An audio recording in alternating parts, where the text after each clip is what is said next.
Chapter 10. Callers at the Gate. Princess Tulip's gentlemen callers had caused the sequester of the entire Morningstar household in the highest tower. The ladies were at the mercy of the guard's protection, while King Morningstar was away on diplomatic matters. The young man in the sky blue velvet and white lace, who they learned was Prince Popinjay from 2 kingdoms over, was shouting orders to the other young men, who had a battering ram and were attempting to break down the gates. "Crash the gates, good men! To my bride! We shall take the castle by force!" "Good gods, did you hear that? They're getting in!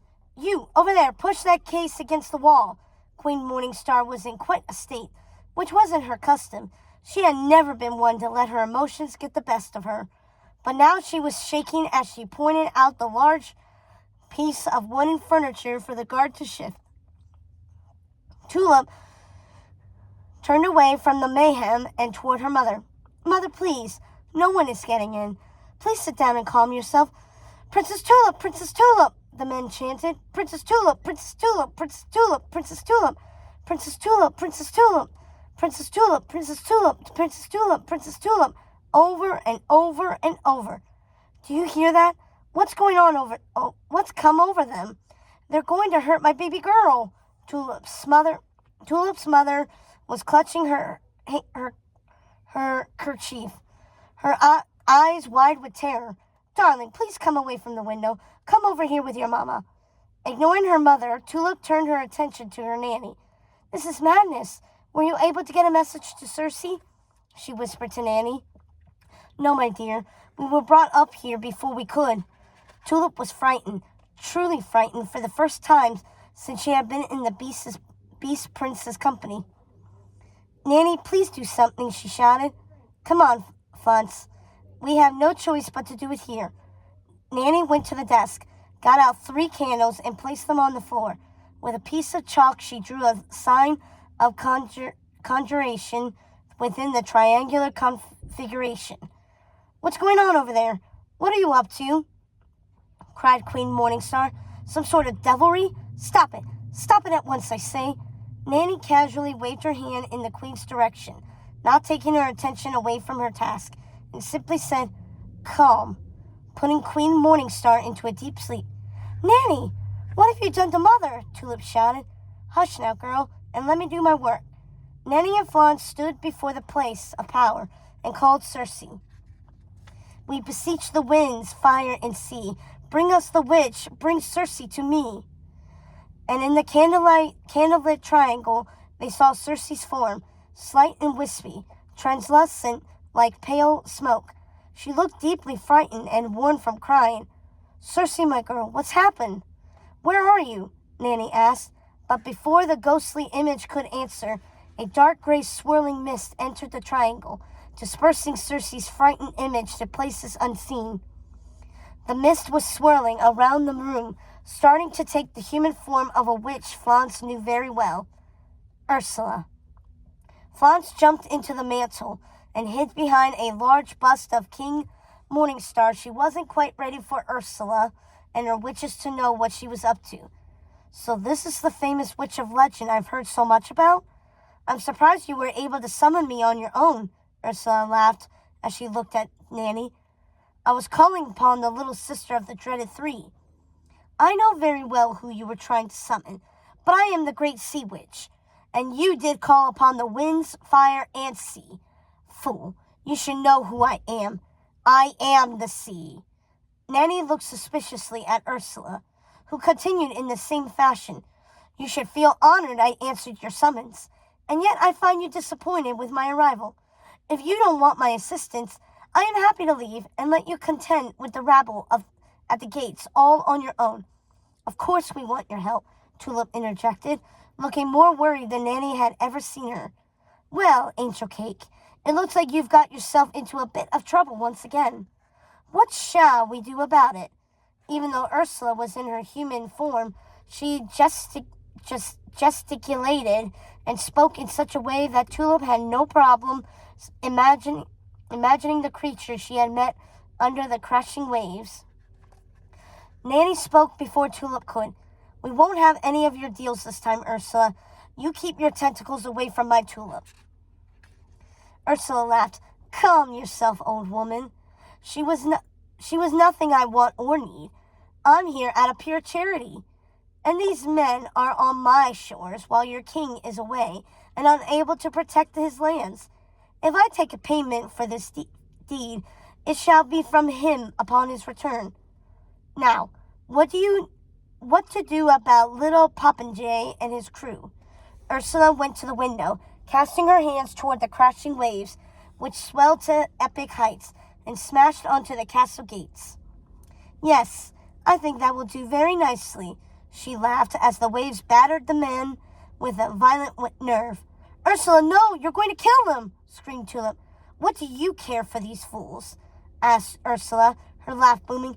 Not a jot, said Tulip, but I don't want to see them die. Then close your eyes, dear, said Ursula, laughing again, this time allowing her voice to echo throughout the lands, as was customary. She wanted no creature, no human or witch, to mistake who and where the power was coming from. Her voice was so piercing, a flock of crows scattered from the nearby trees, screeching into the mists beyond. Damned birds, she hissed as she toyed with the waves, making the men's bodies smash even harder against the castle walls. They were screaming in pain, bloodied and bruised, and begging the sea witch to stop their torment. Florence looked on from her hiding place. Luckily for the cat, the king had an unusually large head, which thankfully Tulip had not inherited. As a result, Ursula could not see Florence squinting at her from behind the king's bust. Florence didn't much care what happened to the men outside, but she was wondering what Ursula was up to.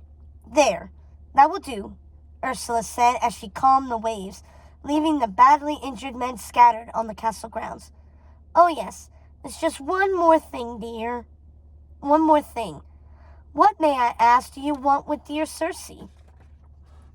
It's none of your concern, Ursula, said Nanny, looking at the sea witch with suspicion. Oh, isn't it? What was your name again? Granny, wasn't? Well, it so happens I am helping Circe's sisters to find her, Granny.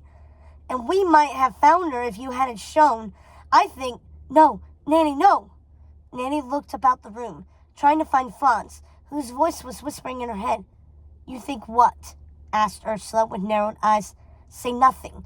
Flatter her and make her leave. I don't think she could be trusted. I think we were very lucky you answered our summons. Thank you, said Nanny, taking Florence's advice. Yes, thank you, Ursula. We are again in your debt, Tulip repeated. Yes, my dear, you are. Well, at least your father is.